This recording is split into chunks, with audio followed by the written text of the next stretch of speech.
Доброго дня, Степан Ілліч. Вітаю вас. Сьогодні ми маємо нагоду з вами поспілкуватися. Ви є журналіст закарпатський наш, публіцист, історик, краєзнавець. Ви додасте там ще, да? Автор блогу у Фейсбуці маєте власний блог «Актуальний» від Степана Сикори. Це такий авторський блог, де ви стараєтесь так от свої думки більше. Да? Посилання буде на цей блог під відео. Також шеф-редактор інтернет-сайту «Фенікс Слово». Теж так само посилання. Дорогі глядачі, можете побачити під відео буде і на обидві проекти. Розумієте, питання в тому, що журналістом і блогером я став не від доброго життя, скажу так. Чому? Я працював в радянські часи, був науковцем, кандидат технічних наук, заслужений винахідник УРСР, займався розробкою багато таких цікавих наукових технічних питань. Одна з таких питань – це було створення телевізора з плоским екраном. Фактично, у Мукачівському науково-дослідному технологічному інституті «Електрон» вперше був створений телевізор з плоским екраном у Радянському Союзі. І на виставці «Зв'язь 83» отримав золоту медаль, міжнародна виставка.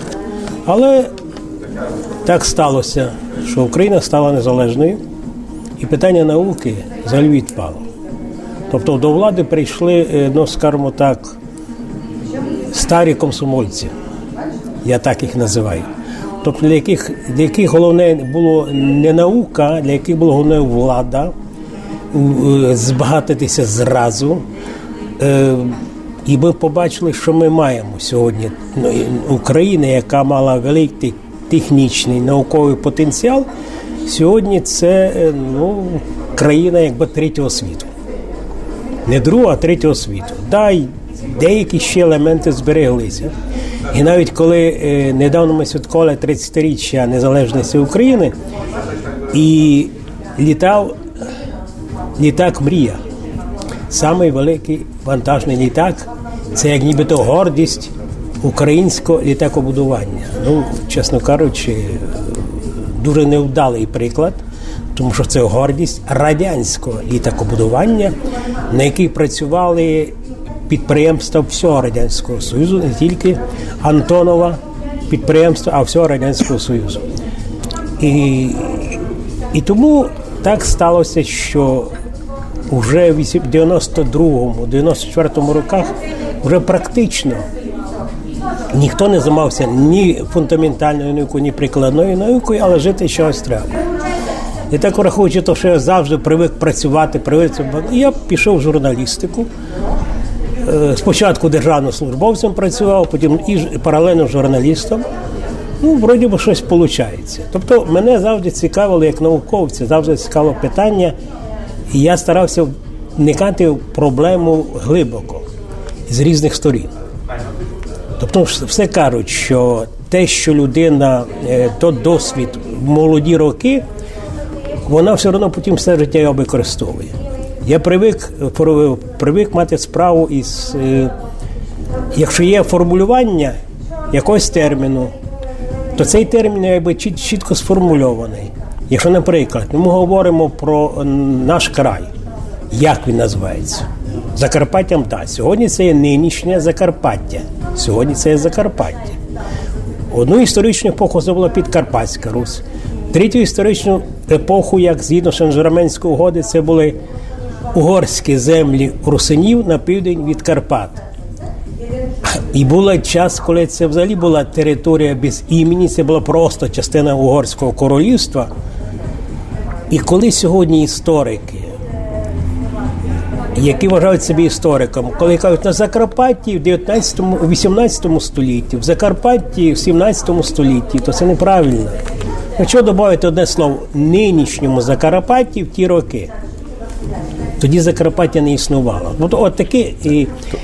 Така маніпуляція термінології і екстраполяція сьогоднішніх політичних подій, сьогоднішнього менталітету на ті історичні епохи, які колись були, це неправильно. Створюється неправильна уява про край, взагалі про історію, про суспільство. І це накладує свої відбитки. Враховуючи те, що в радянські часи мною самим співавторством опубліковано 124 наукові статті і 26 авторських свідоцтв. Авторське свідоцтво, то молодь навряд чи сьогодні знає, що таке авторське свідоцтво. Це є патент державний патент. Це патент, на який має право держава, і власник цього авторського свідоцтва тільки має право на певну винагороду. Але користується цим патентом держава. На жаль, держава цими патентами не скористалася. Я потім мав можливість зустрічатися із деякими елементами цих японських розробках. Була певна гордість, що десь використали, але там прізвище Сікора не звучало ніде. Тобто японці і Захід і часто використовували ці всі моменти, але так як авторські свідоцтва фактично не були захищені, не мали на міжнародному рівні захисту ніякого цього не було. Розумієте, от уміння чітко формулювати думку, бо в наукових публікаціях там треба чітко логічно, крім того, я ще підробляв, треба було підробляти, займався репетиторством. Тобто це є фізика, математика, хімія і історія. Що саме цікаве, історія – це мій любимий предмет у школі. Я дуже любив історію, може був став в свій час істориком, але так як ми всі браття були і фізиками, то вже я, так сказати, пішов як по тій стезі, теж став фізиком, я за цим не шкодую. Але історію завжди любив, завжди цікавився історією. І тому цей підхід фізика, підхід технаря до висловлення думки я перекладаю і на свої публікації, і на вивчення історії. І я інколи не розумію, коли історик пише статтю, використовує про одні й ті самі речі різні терміни і нічим це не обґрунтовуючи. Історія є факт. Історія – це є конкретний факт. Твоя інтерпретація – це є твоя інтерпретація як історика. Ти можеш сказати, от я вважаю, що це так. Але коли ти свою інтерпретацію подаєш як історичний факт, то це неправильно. Це є фальсифікація історії, самої по собі історії, фальсифікація самої історії. І це ми зараз сьогодні можемо зустрічати в підручниках, з яких вчаться наші діти. Це є жах. Я беру тільки підручник, наприклад, з історії, профільний підручник, з історії за 10 клас, за 11 клас. Коли читаю, то мене бере жах просто, що вчать діти. Я беру тільки, наприклад, наш край, наше Закарпаття, тому що знаю більш-менш історію непогано. І коли читаю, то здається, що історик взагалі історії сам по собі не знає. Або якась ідеологічна догма. Незрозуміло, яка ідеологічна догма. При Радянському Союзі була чітко комуністична догма, і історія будувалася на тому принципі. По крайній мірі було зрозуміло. А тепер на чому будується цей принцип? Можна я вас уточнюю ще таке питання трішки, але з коментарем. Це тому, що ви як інженер, у вас була об'єктивна, зрозуміла і цілком така, котру ви повністю розуміли її важливість, методологія. Ні, так сильно. Методологія, тобто у вас було вступ, терміни, поняття, що означає що, з чого може що виникати. У тих інженерних професій, технічних, наукових, фізика, там є все зрозуміло, не може те саме означати в той самий момент протилежні речі, або як кому показалось. А проблема з істориком, я навіть тепер спілкуюсь, і вони кажуть, що у кожного історика є своя методологія, тому, наприклад, знаєте, феноменологи сучасні, феноменологія як напрямок філософський, воно подеколи ставить, що історію відразу після соціології, можливість взагалі науковості. Тобто соціологія, там маніпулятивність, тотальна просто. Там, щоб сформулювати так запитання, щоб та людина хотіла відповісти вам в якомусь опитуванні, щоб це її не підводило до конкретної відповіді, не негувало, не вводило в якусь таку коричку, яка буде і психологічно неприємна. Це скласти треба надзвичайно тяжко і неможливо об'єктивно взагалі, в принципі, кажуть феноменологи. А в історії вона друга наступна є. Спілкуюся сьогодні з університетськими нашими істориками. Методологія кожного історика є своя. Тобто, з точки зору наукової, а наукове що таке? Це знання, котре можливо узагальнити. Якщо неможливо узагальнити, і у кожного тут, вибачаюсь, там Василя, Петра і Андрія будуть вони різні, це не то не наука.